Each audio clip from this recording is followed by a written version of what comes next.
Tilehurst End podcast by Reading fans for Reading fans. Hello and welcome to the Tilehurst End weekend preview. Lord Nelson saves the day as Reading claim just a second win in 16 matches to move out of the relegation zone ahead of a trip to promotion chasing Sheffield United. My name is Olly Allen, your host for today's show, and I'm pleased to say that I'm joined as ever by the Wokingham Papers' Tom Crocker. How's it going, Tom?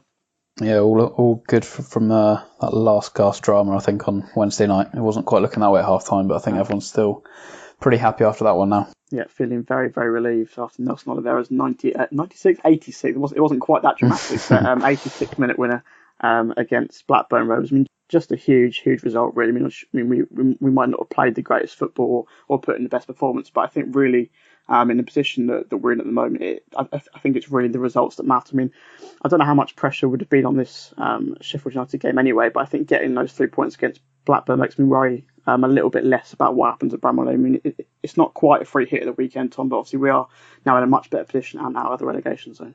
Yeah, in fairness, I was going to use the word free hit, to be fair, but just because of the massive 3 points and the draw they got before and the three games that we all know that are coming afterwards are the big three, really. But yeah, now they're at the bottom three, they can go there with a bit less pressure. And I think the way the game panned out against Blackburn the first half, I was pretty worried, to be honest. And for the first 45 minutes until the goal, it was a really, really poor performance, and it looked like they'd gone backwards in some ways from how they had been playing. But yeah, as soon as they got the goal, it looked like a bit more confidence. And like you said, it doesn't particularly matter too much how they're playing. They ground it out. Second half was a much more even game. I think a better display from Reading. And despite conceding the equaliser, that was obviously another worry. And they've come over from that, and they've got a quality striker now who can score out of pretty much nothing. So to have him in your team, Oliveira, and to get the goal late on, it's just such a massive boost for everyone. It felt like a really big moment on Wednesday night with such a late goal. It was a great atmosphere towards the end of the game.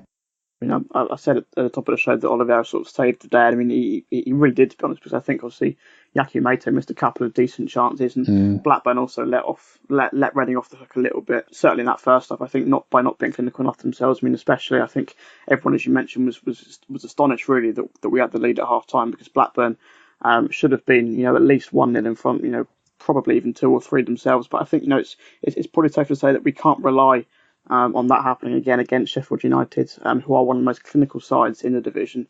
Just under 8 shots per goal is their record, which is actually only bettered by Norwich and West Brom. For comparison, Reading's record is just under 11 shots per goal, which puts them 19th in the Championship. So very little room for error against the Blades, Tom, and certainly room for improvement in terms of taking our chances. Yeah, that was kind of what I was thinking during that first half as well. Is if they play like this on Saturday, they're going to be well out of the game by half time. It'll say they gave Blackburn, it was just sloppy play really that gave Blackburn the chances. They didn't have to do too much for it, and you worried that if you're playing a better side that they'd blow them away, Reading. And it was a strange situation, having drawn obviously a couple of games, or 3 games in a row, was it 2 or 3 in a row? Yeah, 3 in a row, yeah. 3 in a row, yeah. So then you look at it, and it's if you win that 4th game, it's a pretty good run. If you lose it, it's a pretty bad run. And the way they were going in the first half, it looked like they were going to be stuck in the bottom 3. Obviously, the results the previous night went against them as well, so they would have been further in than they were before. And yeah, it was looking like a bit of a worry, to be fair, considering, like I say, Sheffield United at the weekend. But yeah, hopefully they learn from that first half, because if they produce that again, they'll probably will find themselves behind, and hopefully this a bit of a one-off that they didn't get punished, and they can learn from it. And say, I don't think any of them are under any illusions. They played well for the first 45 minutes and managed to get their noses in front. Like I say, the second half was much better. They played, as Jose would say, more towards their own process, as he likes to say. And I think they played much better after the restart. Blackburn still had a few chances, but yeah, I think Reading, like you say, Mate should have scored 1 or 2, and they got the 2 goals and got across the line. And hopefully it's a big confidence boost to go into these big away games like Sheffield United at the weekend. And yeah, let's say they're still not conceding that many goals, so hopefully that's another big boost as well, that they are somehow managing to keep them out. Obviously quite a lot of it's down to Martinez at times, but to go there on the back of a few clean sheets recently will give them a bit of confidence, and hopefully Sheffield United maybe have a little bit of an off day in front of goal. It's been quite a remarkable season for Sheffield United so far. Not really amongst the pre-season promotion favourites really, but everything has gone right for them so far. Last night they beat Middlesbrough 1-0 to remain third in the Championship, only 2 points behind the top two. I mean, in terms of stats, it makes for pretty horrific reading for Reading, really. But 5 home wins in a row for Sheffield United coming into this game, and they haven't conceded at home since Boxing Day. So nearly 2 months ago, they last conceded at Bramall Lane. Overall, they've actually only let in just 13 goals at home this season, and only Leeds have conceded fewer on their own patch so far this campaign. Of course, as well, they have the Championship's top scorer in Billy Sharp, still going strong at 33 years old, I think he is, and 22 goals this season, which is quite a remarkable feat for him. It comes as no surprise then that they are the favourites for this game at 4-9, according to Oddschecker, #GamblerWare. The draw is 10-3, and Reading are 13-2. I mean, it's fair to say that this will be one of Reading's toughest tests of the season so far, won't it? Yeah, I think that's why I called it a free hit from all those stats you just reeled off there. But yeah, I think especially in obviously the home game, Reading sort of threw it really. They sacrificed the game by sacking Clement two days before the game and throwing Scott Marshall in, and it looked like they might grind out a really scrappy point, but obviously letting a couple at the end. And Sheffield United, they did well for large parts of last season as well, and they're just carrying it on really, aren't they? So Ollie Norwood was brilliant in the game at Medeski. They've got George Baldock as well at wing back. I think he's had a really good season, looked good again when I watched them against Villa the other day. So they've of course as well. Yeah, of course. But you see, so they got plenty of good players, and they all know the system and how they play, and they're picking up the results again. And like you say, Billy Sharp, top scorer in the league, he's always going to be a danger. And if he gets half of the sort of chance that some of the Blackburn players had, you'd no doubt put it in the back of the net. So yeah, it's going to be a really tough one. Obviously, Gomes has had a few tough games. Obviously went to Old Trafford and played alright, and went to Derby and lost as well, but played not too bad in spells. But yeah, away at Sheffield United at the moment, it's one of the tougher ones. It's a good test for Reading, and if they can take anything from it, I'm sure everyone would snap your hand off for a point again, I think. To counter that then, how do Reading approach this game? Obviously, I mean, as of yet, we haven't really seen them, had to go away to many of the high-flying sides. Obviously, very nearly got a point at Leeds, but Mark McNulty missed his penalty there. And obviously, West Brom away was our joint heaviest defeat of the campaign at 4-1. But we haven't been away to Norwich yet. We haven't been away to Middlesbrough yet, or Bristol City. So I think it will certainly be Jose Gomes' toughest team. Yeah, so it might well be interesting to see how he lines his team up. Yeah, I think he probably will stick generally to the same sort of style of play and probably similar system as well. And I say that I think the quality of the players Reading have got are good enough to give these teams a game. It's just obviously the teams at the top of the league are consistent enough to put these wins together and defend properly as a team. And I think it comes down to individual errors quite a lot of the time with Reading. We've seen even yesterday the chances they're giving away were just passing the ball straight to Blackburn most of the time. So you can go to these grounds and pick up the wins. I think in the position Reading were in, I think they got a couple of draws away from home recently. They haven't lost that many away from home really when you consider where they are in the league. So they can go away and make games difficult. They also got a draw at Villa earlier in the season. They've been to some places and got some decent results. So like I said, there will be massive outsiders for it. But with some of the players they've got in there now, and I think Martinez and Oliveira, if those two are on song as they have been for the last few games, I think they've got a bit of a chance. But if you say no real surprise that Sheffield United will go into it as favourites, and you'd imagine they'll probably just about have enough to get the job done. I mean, they don't tend to really get obliterated by sides Reading. I mean, that 4-1 defeat to West Brom, really the only one, along with the 4-1 defeat to Swansea on New Year's Day. But I think that does show, and I think Reading's goal difference is -11 at the moment, which is quite a lot better than Rotherham, who's -20, Bolton, who's -26, and poor Ipswich are -31. So I think certainly in that respect, if as long as Reading don't go and get heavily beaten at Bramall Lane, I think their goal difference could well be a major factor if they are to stay up this season. No doubt Jose Gomes will have been studying Sheffield United in preparation for this game, and we are going to take a closer look at the Blades ourselves now in the view from the town end. The view from the town end. What do the opposition think? View from the town end time now, and with Reading travelling to Sheffield United on Saturday this week. I'm joined by Blades fan Louis Hobbs. How's it going, Louis? Yeah, really well, thank you. Since we last spoke before the game between the two sides in December, obviously, which you guys won 2-0, Sheffield United really have gone from strength to strength. I think, I will point out we're recording this before the midweek fixtures, in which Sheffield United have a crucial game against Middlesbrough. But sort of at the time of recording, you're third in the table and just 2 points off Leeds in second.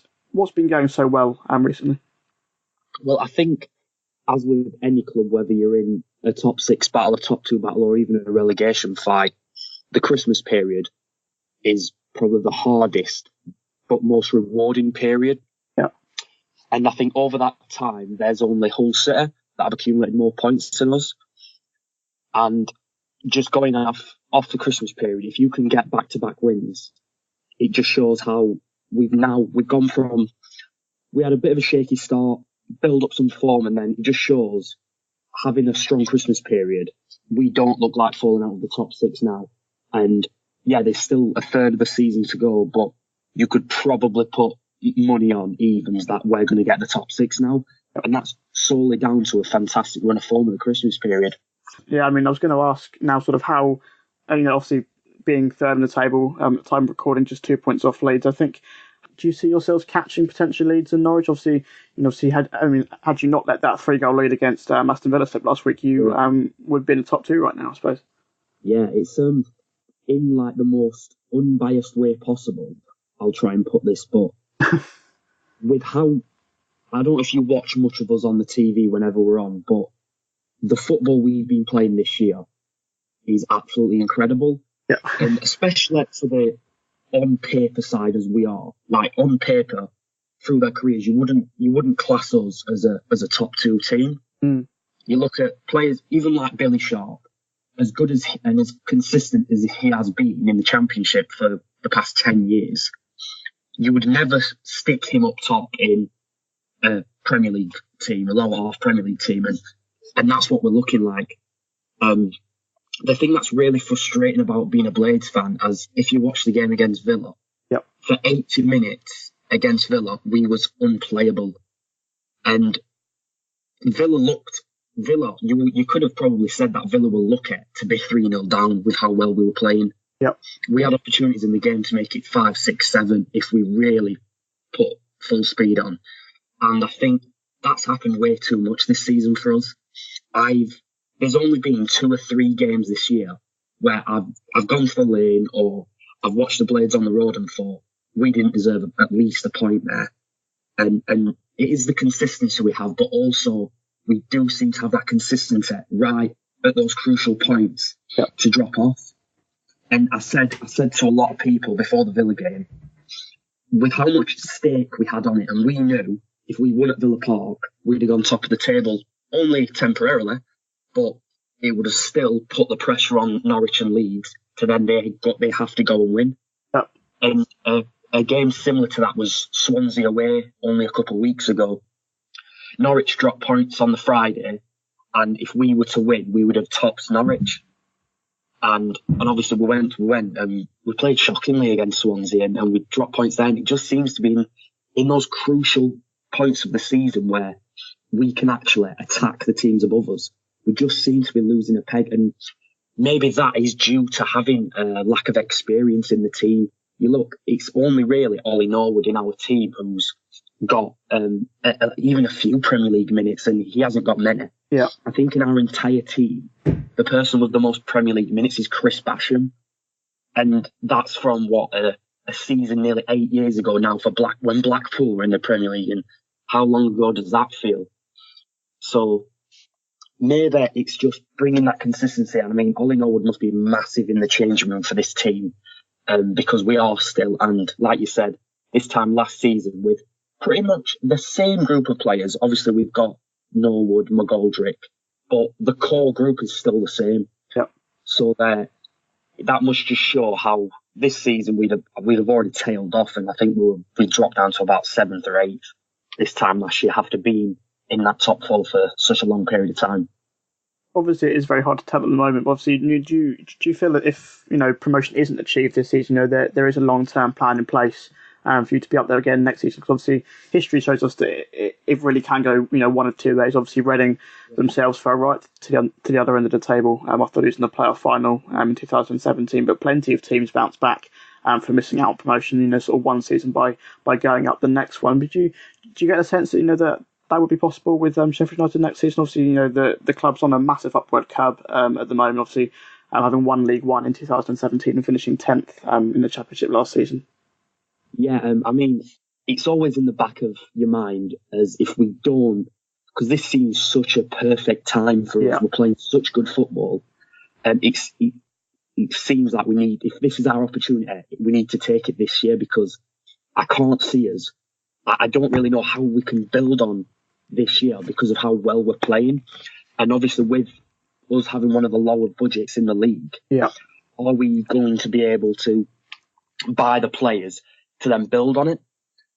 But like I said, if there's any team that can build on a playoff loss, it probably would be us, especially with our manager.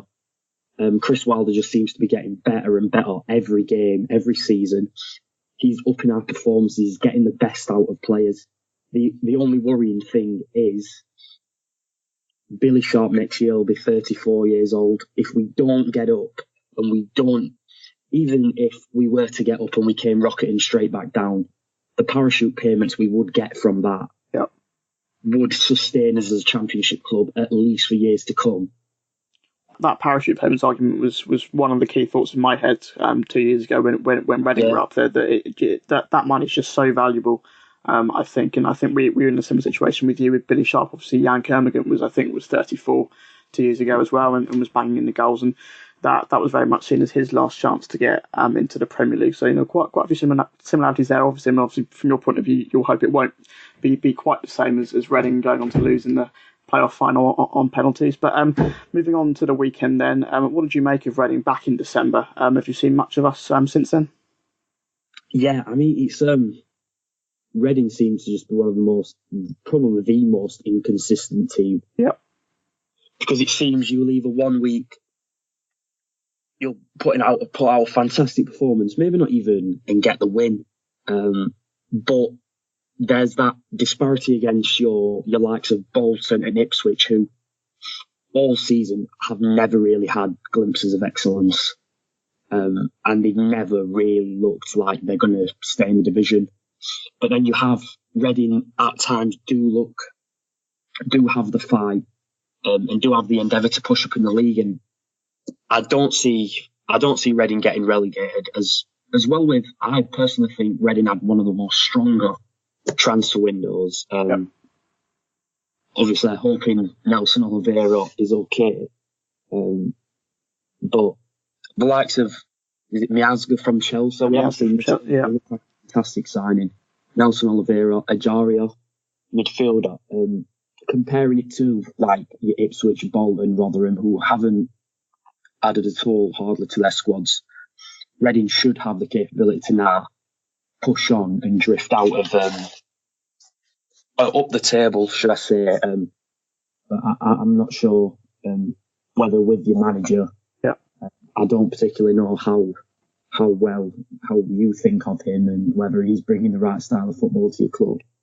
I think he's made a very positive impact. I think coming into the side, he seems to have lifted the mood around the place. And as you mentioned, that transfer window was just key for us. Really, I think you've echoed really what a lot of fans from around the division have said, that a lot of these players might not have been signed by your Boltons and your Ipswich, and it's been a very impressive transfer window that I think has given us as best chance as possible.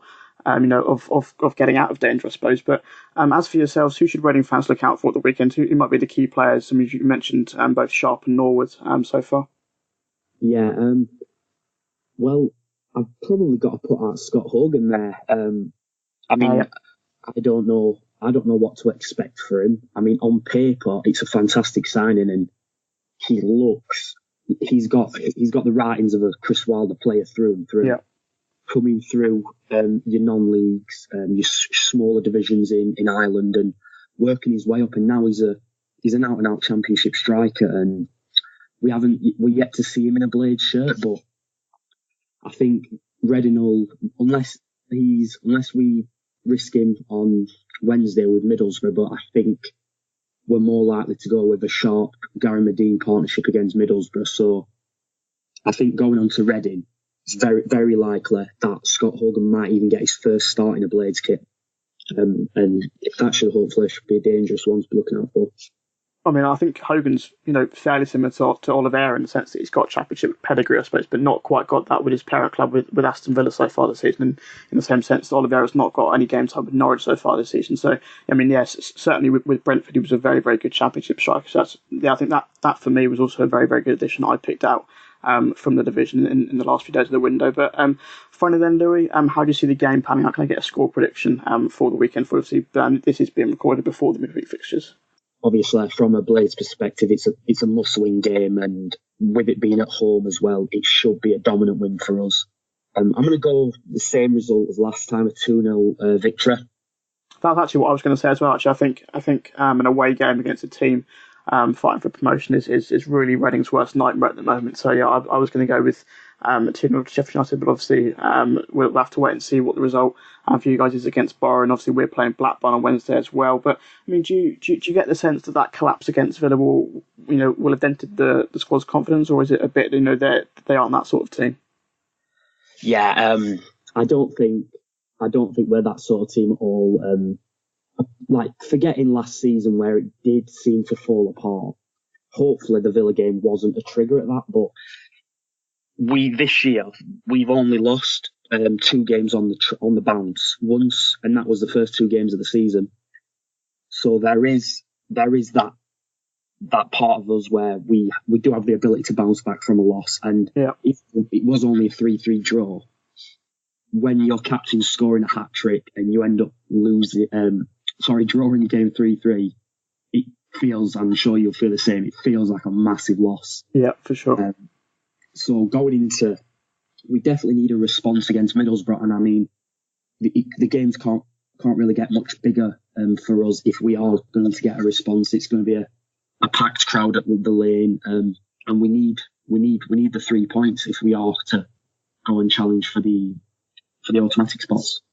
Well, I mean, I think Reading have won just once so far away from home all season, so it would be a huge shock if we got all the 3 points. But my thanks then to you, Louis, for joining me on The View from the Town, and once again, all the best at the weekend and for the rest of the season.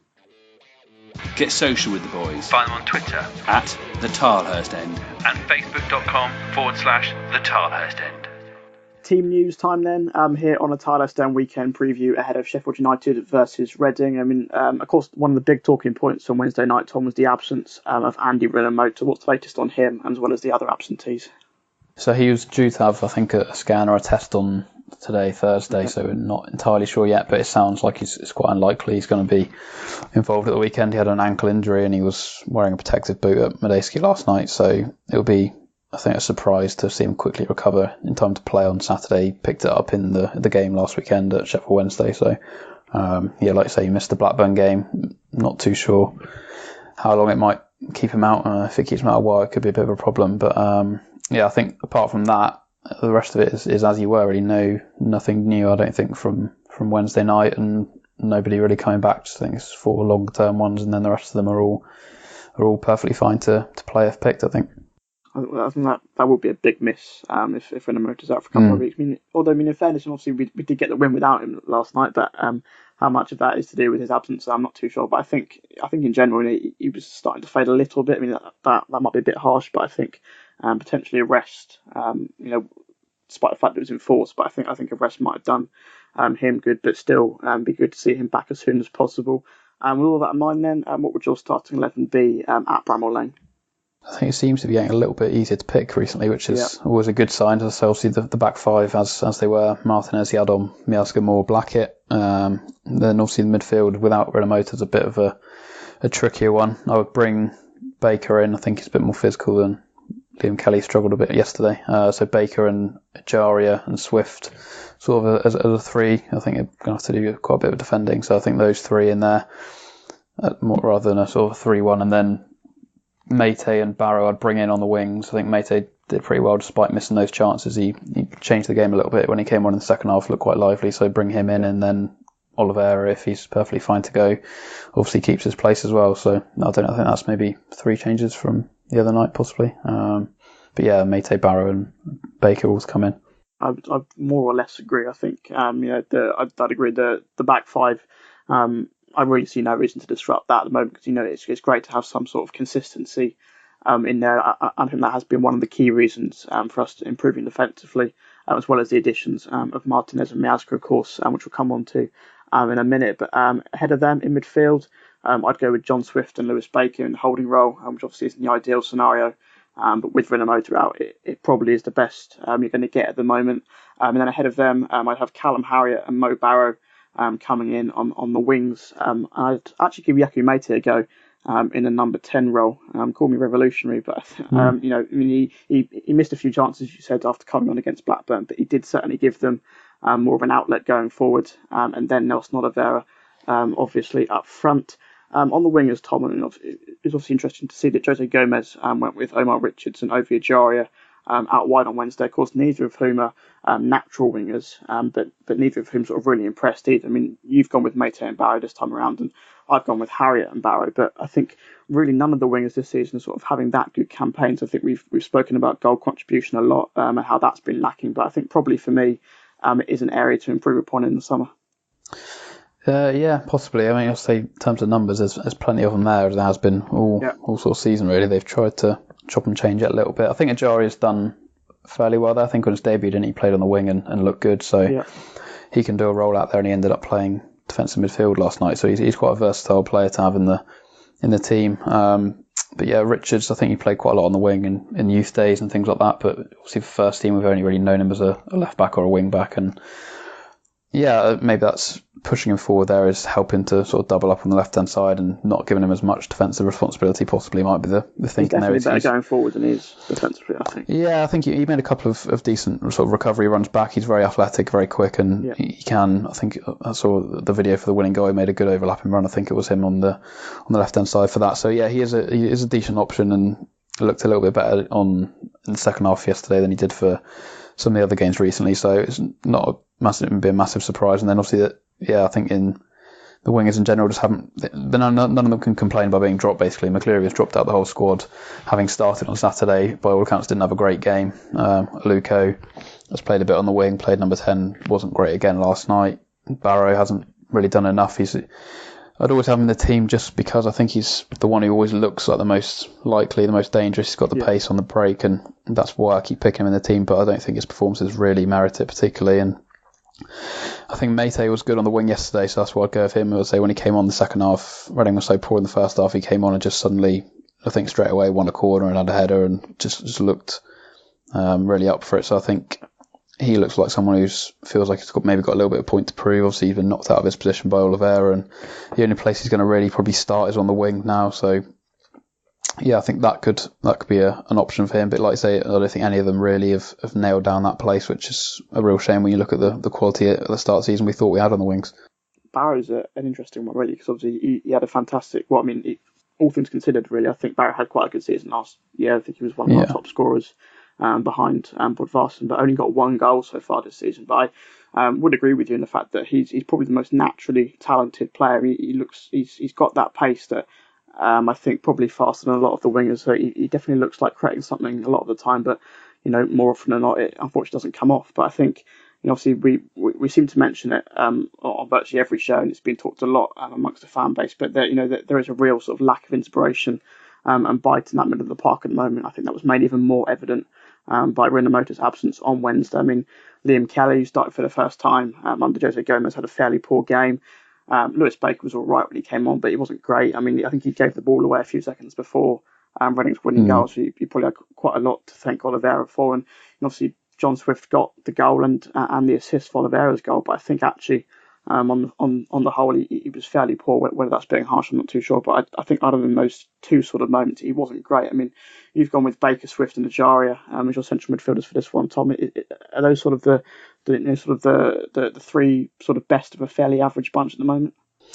It's if Rinomhota's out for a while, it is a real worry because I don't really know if he's out. If he's sort of out for 4 to 6 weeks, you look at it and the games they've got coming up, and it's going to have to be those guys. Shatterlai's not fit enough to come back into the team. He would be a sort of a decent replacement of physical presence in there. But yeah, like I say, Kelly got his chance in the first half yesterday. He was really poor. I was kind of surprised to see him carry on, but he did improve in the second half in fairness. So he just seemed to be getting so bullied off the ball so often against Blackburn. But yeah, I think we've seeing a lineup with Swift and Kelly central midfield has been something that's been a problem for so long. So to revert back to it was a bit of a concern. And if Rinomhota's out, it's obviously you've lost Bacuna as well. Even David Miley you've let go. So that's sort of defensively minded, physical player in midfield, and you're left with creative players who maybe want to go forwards rather than backwards most of the time, which when you've got maybe 2 or 3 of them all together, it's perhaps a bit of an issue. I think Ajaria showed he can drop in there and make tackles and put himself about a bit in the second half. He was interesting. He was the one who got dropped back in there, and Swift got moved forward in the second half. So that's possibly an option. But like you say, there is still a bit of a problem in the centre of midfield, especially if Rinomhota is out. You look at it and the options suddenly you don't really have too many, and they're all kind of similar sort of players as well. So yeah, it's far from ideal, and it's something that I think will be certainly addressed in the summer. Whoever is in charge of looking for the transfers, I'm sure they're looking at central midfielders, because obviously 2 of those guys are only on loan anyway, so there's a bit of a problem in there longer term as well. We'll end the discussion on the team on a bit more of a positive note, because it is worth mentioning that probably 3 of the first names on the team sheet at the moment are 3 January signings in the shape of Emiliano Martinez, Matt Miazga, and Nelson Oliver. I mean, we certainly wouldn't have picked up the points we have in the last few games without those 3. I mean, I think that's a credit really to Jose Gomes and whoever else was responsible for bringing them in, because I think those 3 really have given us a bit of hope for this season.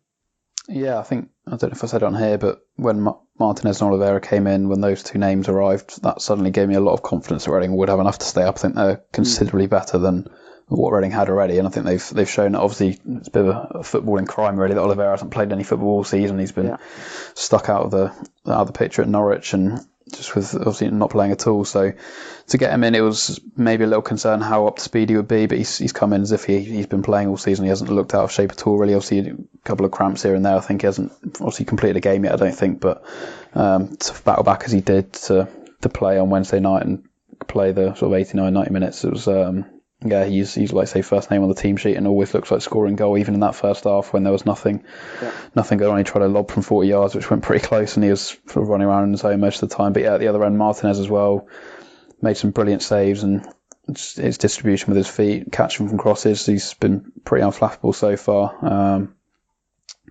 So that's another big plus, obviously, especially the fact that Yukola's now injured as well, so they would have lost him as well. So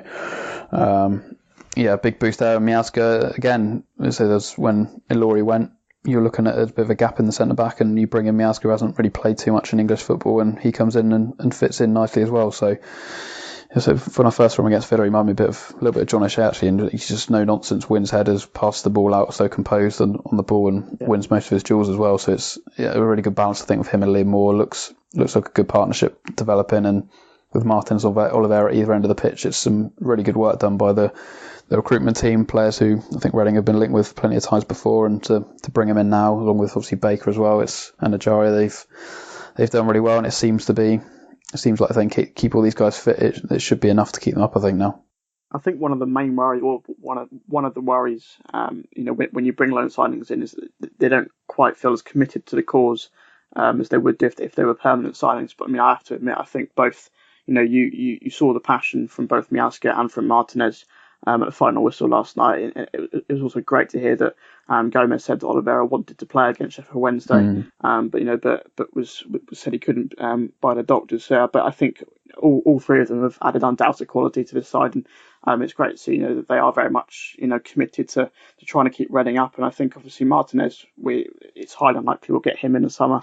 I think he's been lined up as Arsenal's number 2 when Petr Cech retires, but Nelson Oliveira is probably the most likely one we might get. I think that would be fantastic, because I think it's when you see Oliveira that you notice just quite how much better he is than the other striking options we have at the moment. Matt Miazga is probably a difficult one. I can't really see us signing him, considering Chelsea's sort of policy of continually loaning out players. But he's been a fantastic addition as well.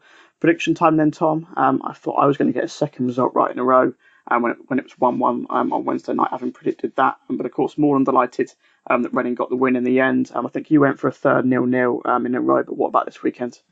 I feel a little bit hard done by in the last week. I said they'd get 4 points, and I ended up getting no scores right because I got them the wrong way around. But I think I'm going to have to go for a defeat, sadly. Sheffield United, like I say, they're a good side at home. They're up in 3rd in the league for a reason. So I think I'm going to say 2-0 to Sheffield United, but I don't think that'll be a massive disaster. I think this time next week is when we're looking at the real crux of the season. But yeah, I'm going to go for 2-0 to Sheffield United on Saturday. Yeah, I think unfortunately it's not the fixture Reading would have wanted this weekend, as they once again tried to get back-to-back wins for the first time in over a year. And obviously Wednesday night's win will have given them confidence. But as you say, I think Sheffield United are just a very, very good team. I'm also going to say a 2-0 win. I had that written down before you said that, so I'm not trying to copy, but I think we know which bets. As I say, I think it is unfortunate because I think some momentum would have been nice going into what is 3 huge games coming up against Rotherham, Ipswich, and Wigan.